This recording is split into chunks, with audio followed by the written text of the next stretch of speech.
क्षण में वित्त मंत्री क्या कुछ कहेंगी, लेकिन जो बातें आज इकोनॉमिक सर्वे में कही गई हैं सर, जिसमें कहा गया कि जो शहरी बेरोजगारी दर है वो 4 साल की सबसे कम है। कहा गया कि आयुष्मान जैसी योजना ने लोगों का 80,000 करोड़ रुपए बचाया है। ये भी कहा कि कोरोना से जो आर्थिक नुकसान था वो रिकवरी होती अब नजर आ रही है। वेलफेयर के फ्रंट पर आपको लगता है कि ये राहत भरी खबर है? नहीं, बिल्कुल सही है कि ये 80,000 करोड़ जो आपने बचाया है आयुष्मान भारत में, ये एक बड़ी चीज है। लेकिन आप गौर कीजिएगा तो ये सिर्फ साउथ इंडिया के 4 स्टेट्स में ज्यादा इसका प्रभाव रहा है, क्योंकि वहीं के लोग जागरूक रहे, वहीं का सिस्टम इंप्रूव किया है। नॉर्थ इंडिया में इसके जो अपेक्षित फायदा मिलना चाहिए था वो नहीं मिल पाया है। तो ये लॉपसाइडेड डेवलपमेंट होगा। तो हमें ध्यान इस बात का रखना है कि विकास जो हो वो सम्यक हो और चौतरफा हो। यहाँ पे ये बिल्कुल सही है कि 80,000 करोड़ बचा है। इसी तरह आप बाकी पैरामीटर्स, बेरोजगारी दर का कम होना 4 साल में जी। अब आपने अर्बन में तो बिल्कुल ठीक है, कब हो गया, क्योंकि कुछ ना कुछ इकोनॉमी लुकअप कर रही है।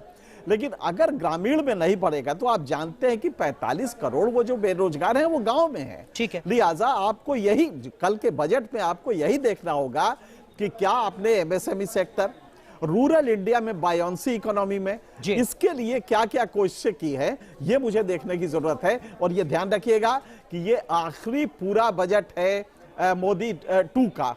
ये जो मोदी का जो सेकंड रिजीम है, इसमें ये आखिरी पूर्ण बजट होगा और इसके बाद इलेक्शन होगा 2024 में। लिहाजा आपको एक तरफ ये देखना है कि हम जनता को खुश भी करें, लेकिन फाइनेंशियल कंपल्सन जो है, जो आपके मॉनेटरी कंपल्सन है, उसको भी आपको ध्यान में रखना पड़ेगा। ठीक है। लेकिन मनोज सर, मौजूदा दौर में, मौजूदा वित्तीय वर्ष में 7% की विकास दर जीडीपी की, ये आंकड़ा राहत देता है मौजूदा वक्त में बाकी दुनिया की जो इकोनॉमी है उस लिहाज से, या कहीं खतरे का संकेत है? नहीं, देखिए, ये तो ये तो देखिए एक बहुत ही बड़ा अचीवमेंट है। सरकार की जो पॉलिसीज़ हैं वो सारी की सारी पॉलिसीज़ काम करी हैं, क्योंकि आप देखिएगा कि पिछले 2-3 साल थे वो बहुत ही कष्ट भरे साल थे। इस साल में पूरे संसार ने कोरोना को झेला और ये वो पीरियड था जबकि पूरे संसार ने यूक्रेन और रशिया का जो वॉर था वो भी झेला। तो इस कारण जो भी अर्थव्यवस्था की जो भी चीज़ें होती हैं, चाहे वो ऑयल प्राइसेस हों, चाहे वो सप्लाई चेन हो, तो सारी की सारी चीज़ें नष्ट हो गई थी। ऐसे में अगर आप देखेंगे तो हमारा देश फास्टेस्ट ग्रोइंग इकनॉमी है पूरे वर्ल्ड की। और जहाँ तक इन्फ्लेशन की बात है, इन्फ्लेशन भी हमारा ज़्यादा है, 6.8%, काफ़ी ज़्यादा इन्फ्लेशन होता है जी। लेकिन अगर हम बाकी कंट्रीज़ को कंपेयर करें, अगर हम यूरोप को कंपेयर करें जहाँ की इन्फ्लेशन 10% से ऊपर रहा है, तो वो देखते हुए, और आपको ये देखना पड़ेगा कि ये वो देश हैं जहाँ की इन्फ्लेशन कभी भी 1%, 2% से ऊपर नहीं रहता था। तो ऐसे में मेरे ख्याल से हम लोगों ने बहुत अच्छे तरीके से कंट्रोल किया है। अगर और सरकार की जितनी भी स्कीम है, चाहे वो PLI स्कीम हो या कोई और स्कीम हो, वो सारी की सारी स्कीम ने ठीक से काम किया है। अगर हम इलेक्ट्रॉनिक एक्सपोर्ट की बात करें तो इलेक्ट्रॉनिक एक्सपोर्ट बहुत ज़्यादा बड़ा है। वो सारा का सारा बेसिकली मोबाइल हैंडसेट के जो मैन्युफैक्चरिंग है उसके कारण भी है। ठीक है सर, लेकिन अगले साल ये 7% का आंकड़ा गिर सकता है, 6.5% कहा जा रहा है।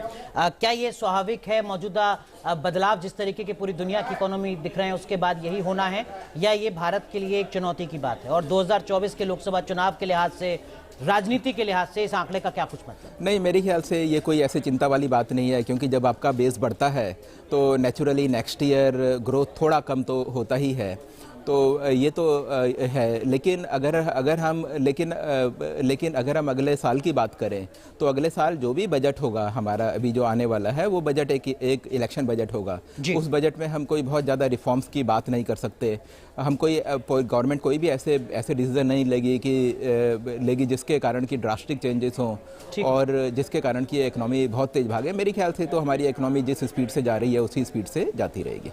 एनके सर, राष्ट्रपति ने आज अपने भाषण में कहा था, और उसके साथ साथ जो इकोनॉमिक सर्वे उसमें भी इस बात पर जोर दिया गया है कि जो 11 करोड़ छोटे किसान हैं वो सरकार की प्राथमिकता में है। ये भी कहा गया है कि जो 27 लाख करोड़ रुपया है वो गरीबों को दिया गया है वेलफेयर स्कीम्स के मद्देनजर। भारत एक वेलफेयर स्टेट है, चुनाव आए या जाएं ये तो हर सरकार की जिम्मेदारी है, लेकिन चुनाव से पहले इस तरीके का बड़ा आंकड़ा बीजेपी को पॉलिटिकली एक राहत देता है सर 27 लाख करोड़ रुपए? जी हाँ, बिल्कुल आपने सही सवाल किया। पॉलिटिकली राहत देता है कि नहीं, और ये बात सही है कि पॉलिटिकली बीजेपी बहुत स्ट्रांग फुटिंग पे है, क्योंकि जो ये इमदाद दिए हैं, जो सब्सिडीज दी हैं, जो फाइनेंशियल असिस्टेंट दिया है, ये अपने आप में अद्भुत है। और आप ताजुब करेंगे कि इससे हमारा फिस्कल डेफिसिट बढ़ा है।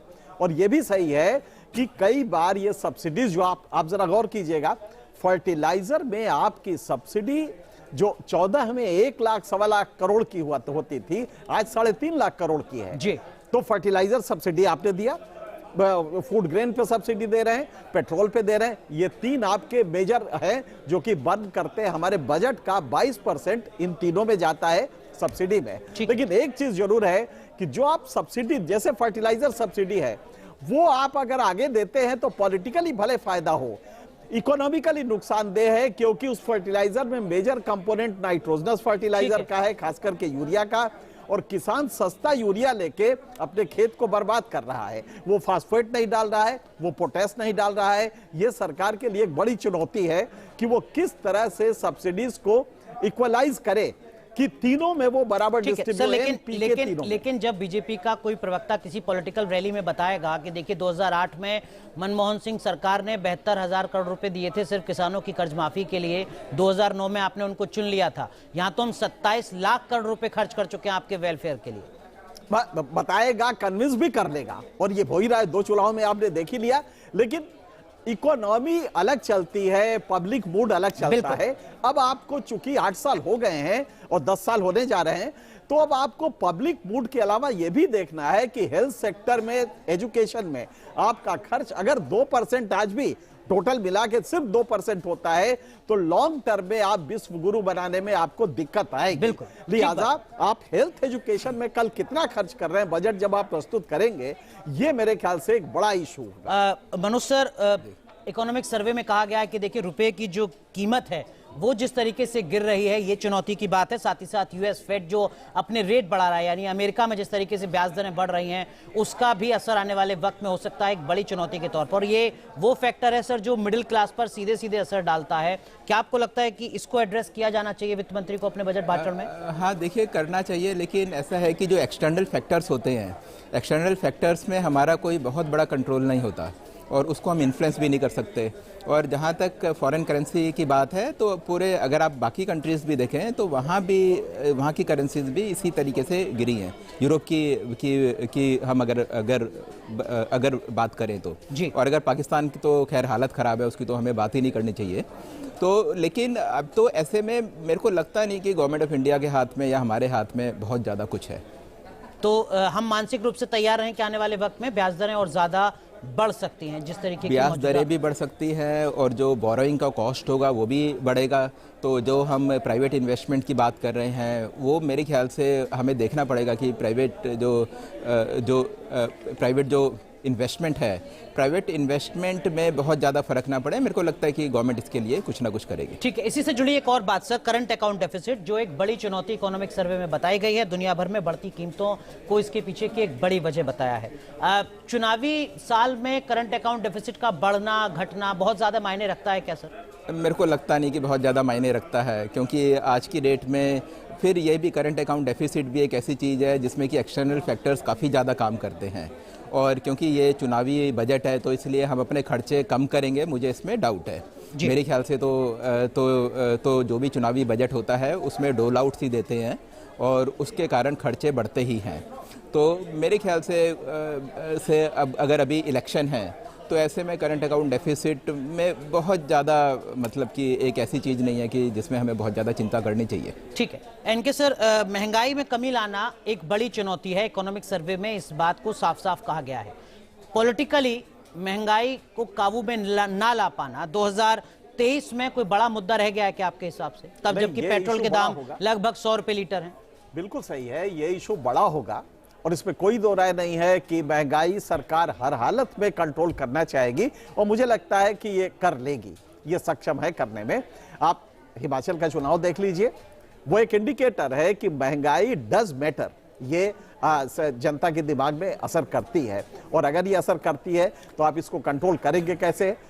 फिस्कल पॉलिसीज आपकी इस तरह की हो कि वो किस तरह या तो बाजार में पैसा जो कुछ जा लोग कहेंगे कि आपने हिमाचल क्यों बताया, आपने गुजरात क्यों नहीं बताया? हो सकता है कि हिमाचल में पेंशन स्कीम अपने आप में एक बड़ा फैक्टर हो सकता है। ये बहुत सारे लोग ऐसे हैं, वो कह रहे हैं कि साहब आप पेट्रोल के दाम 200 रुपए कर दीजिए, हमें तब भी बीजेपी से दिक्कत नहीं है। आपका इंटरजेक्शन बड़ा इंटेलिजेंट है, बिल्कुल सही है, लेकिन अगर ये मुद्दा बनता है, मान लीजिए कहीं भी ये मुद्दा है और ये पब्लिक साइके में जाता है, जैसे किसान है, पिछले कुछ वर्षों में आप देखेंगे कि एक पॉलिटिकल एंटिटी बार्गेनिंग ग्रुप के रूप में उभर के आया है, लिहाजा कोई भी सरकार अब इसको इग्नोर नहीं कर सकती। तो महंगाई तो आपको कंट्रोल करना ही होगा। और जो अभी हमें 4 घंटे पहले IMF की रिपोर्ट आई है वर्ल्ड इकोनॉमिक आउटलुक की, उसमें तारीफ करूंगा भारत के इकोनॉमी की कि सबसे अलग भारत, अगर आप वो पूरे वर्ल्ड का देख लीजिए तो उसमें 3 कैटेगरीज है, एक है एडवांस कंट्रीज की, एक है ग्रोइंग इकोनॉमीज की और दूसरा नीचे की है। उन सारे में भारत का ग्रोथ रेट अगले साल और 2024 के लिए हाईएस्ट बताया गया है। सिर्फ अकेला भारत है, जबकि ग्लोबल इकोनॉमी में आप ताजुब करेंगे 2.9% ग्रोथ रेट होने जा रही है, लेकिन भारत की जो ग्रोथ रेट है उन्होंने उसको 6.1% रखा है। तो मैं समझ सकता हूं कि 6.1% सब्सटेंशियल है। चाइना का भी 5.4% है, 5.2 5.4 2023 के लिए, मौजूदा साल के लिए। अच्छा 5. शायद 24, अगर मैं 24 के लिए हो सकता है, 24 के लिए 5.4 का फिगर मुझे याद आ रहा है, लेकिन हो सकता है आप सही हो। तो सबसे बड़ी बात है कि भारत की इकोनॉमी रोबस्ट है और ये महंगाई कंट्रोल कर सकते हैं, लेकिन जो आपका बेरोजगारी है, ये मुझे लगता है कि महंगाई से भी बड़ा मुद्दा है जिसको एड्रेस करना होगा, एड्रेस करना, इमीडिएट करना होगा। मनोज सर, IMF का जिक्र किया अभी एनके सर ने, जो बताता है 2023 के प्रोजेक्शन के तौर पर फ्रांस की 0.7%, जर्मनी की 0.1%, यूएस की 1.4%, चाइना में 5.2% और भारत में 6.1% की रफ्तार से हमारी इकोनॉमी आगे बढ़ती है। जब IMF ये कहता है सर, तो राहत वित्त मंत्री को भी मिल रही होगी कल के भाषण से पहले? जी हाँ, आज हमारी इकनॉमी पूरी वर्ल्ड की फास्टेस्ट ग्रोइंग इकनॉमी है और इसके लिए जो मोदी सरकार की जो पॉलिसीज़ हैं, चाहे वो IBC कोड लेकर आए हों या चाहे उन्होंने जो भी स्टेप लिए हों, PLI स्कीम थी इनकी, तो जो भी इनके स्कीम्स हैं वो सारे के सारे, क्योंकि कोई भी आप अगर कोई भी नई पॉलिसी लेके आते हैं तो उस पॉलिसी को पूरा का पूरा उसका इम्पैक्ट आने में 3-4 साल लगते हैं।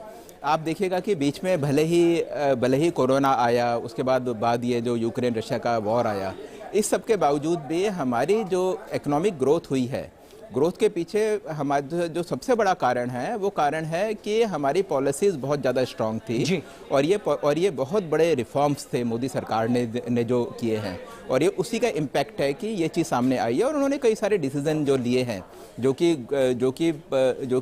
पूरे ग्लोबल स्टेज में एक पॉलिटिकल डिसीजन थे, जो कि बेसिकली हमारी अर्थव्यवस्था से संबंधित थे, वो डिसीजन उन्होंने बहुत ही अच्छे लिए हैं और उस कारण भी हमारी जो इकोनॉमी है उसमें इसका बहुत बड़ा पॉजिटिव इम्पैक्ट पड़ा। बिल्कुल। जरा इस बजट का जो कल पेश होना है, इसका सियासी तौर पर क्या कुछ असर हो सकता है, वो जरा हम आपको ग्राफिक्स के जरिए भी बता दें। वो राज्य हम आपको दिखा रहे हैं, देखिए, जहां पर इस साल चुनाव होने हैं: कर्नाटक, तेलंगाना, मध्य प्रदेश, इसके साथ साथ राजस्थान, छत्तीसगढ़, और अगर नॉर्थ ईस्ट के राज्यों की बात करें तो मेघालय, जहां पर विधानसभा का चुनाव होना है, त्रिपुरा में चुनाव होना है और इसके साथ साथ नागालैंड में चुनाव होना है, जम्मू कश्मीर के चुनाव को लेकर भी फैसला होना है। तो इन राज्यों पर इस बजट का असर होगा सियासी तौर पर, यह समझना भी बेहद जरूरी है। और जैसा एनके सर ने कहा, ये इस टर्म का, इस कार्यकाल का आखिरी पूर्ण बजट है।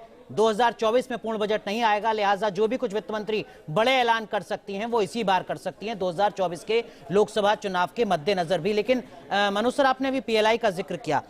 इकोनॉमिक सर्वे में भी साफ साफ कहा गया है कि देखिए, जो PLI स्कीम है उससे ही मैन्युफैक्चरिंग सेक्टर का बेड़ा पार होगा, उसी से ही हालात सुधरेंगे।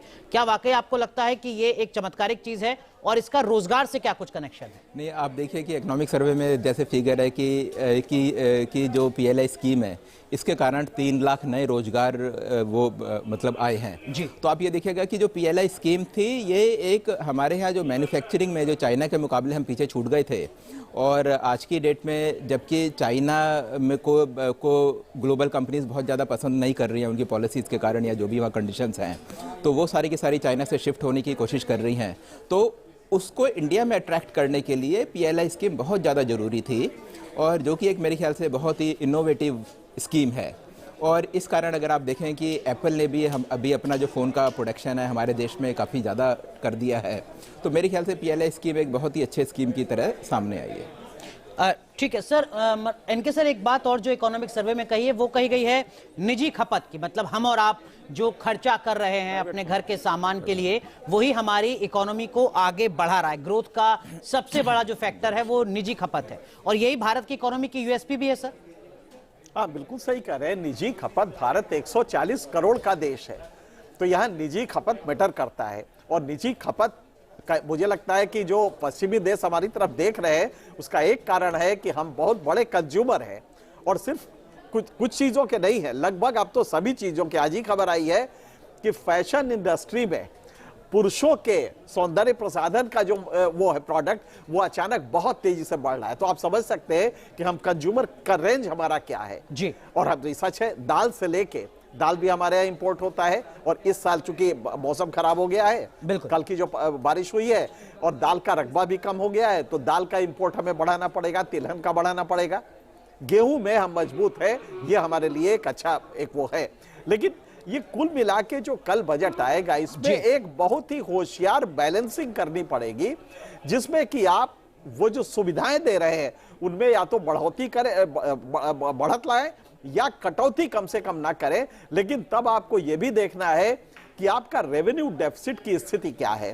मनोज जी अभी जो कह रहे थे वो सही था, लेकिन रेवेन्यू डेफिसिट आपका, क्योंकि रेवेन्यू जो आप खर्च कर, रेवेन्यू डेफिसिट होता क्या है, अपने रोजाना खर्च के लिए आप जो आपका रोजाना रेवेन्यू है आप कहीं उससे क्रॉस तो नहीं कर रहे हैं। ठीक है, ये फिस्कल डेफिसिट से अलग है। फिस्कल डेफिसिट में या प्रोडक्शन लिंक जो इन्वेस्टमेंट है उसमें आप 1 रुपया खर्चा करते हैं तो 2.5 रुपया मिलता है।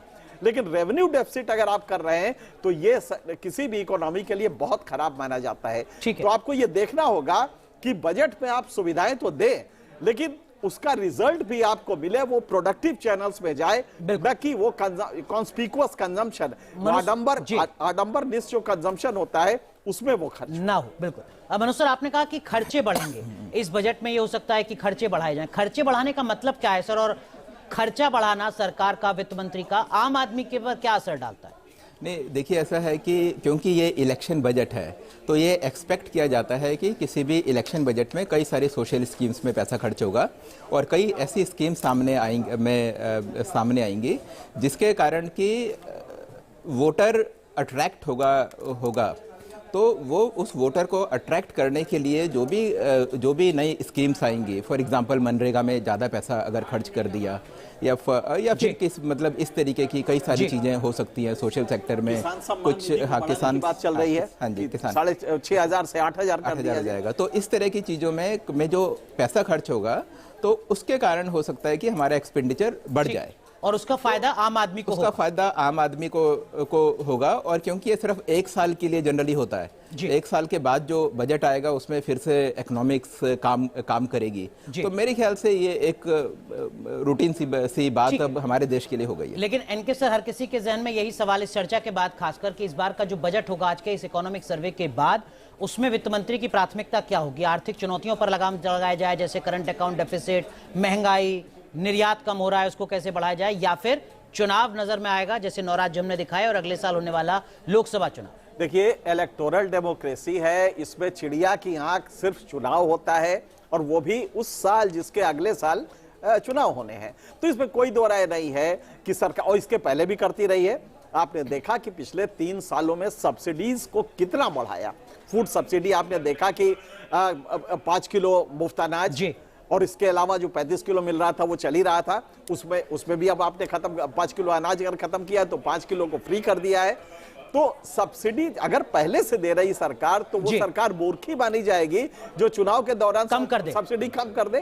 तो वो तो नहीं होने जा रहा। हाँ, मिडिल क्लास के लिए चूंकि महंगाई का मारा है तो मुझे लगता है इनकम टैक्स में एक राहत का स्लैब होगा जो कि दिया जा सकता है। लेकिन इन सब से के अलावा आपको यह भी देखना होगा कि इमीडिएट रिजल्ट हमारा महंगाई कंटेन करना, बेरोजगारी को कम करना, ये 2 प्रायोरिटी आपकी इस बजट में होनी चाहिए। और मुझे लगता है कि ये कोशिश रहेगी कि कोई सब्सिडी कम ना करे, लेकिन बेरोजगारी के लिए जो फिस्कल स्टिमुलस देते हैं आप, एमएसएमई ग्रो करे, तेल साबुन की इंडस्ट्री ग्रो करे, ताकि उसमें वो कैपिटल इंटेंसिव नहीं होती है, वो जॉब इंटेंसिव होती है। बिल्कुल। तो उनको बढ़ाने के लिए मतलब वो रोजगार, वो उद्योग धंधे जहां पर रोजगार ज्यादा पैदा होता है, उस पर फोकस करके वित्त मंत्री नीतियों को आगे बढ़ाएं।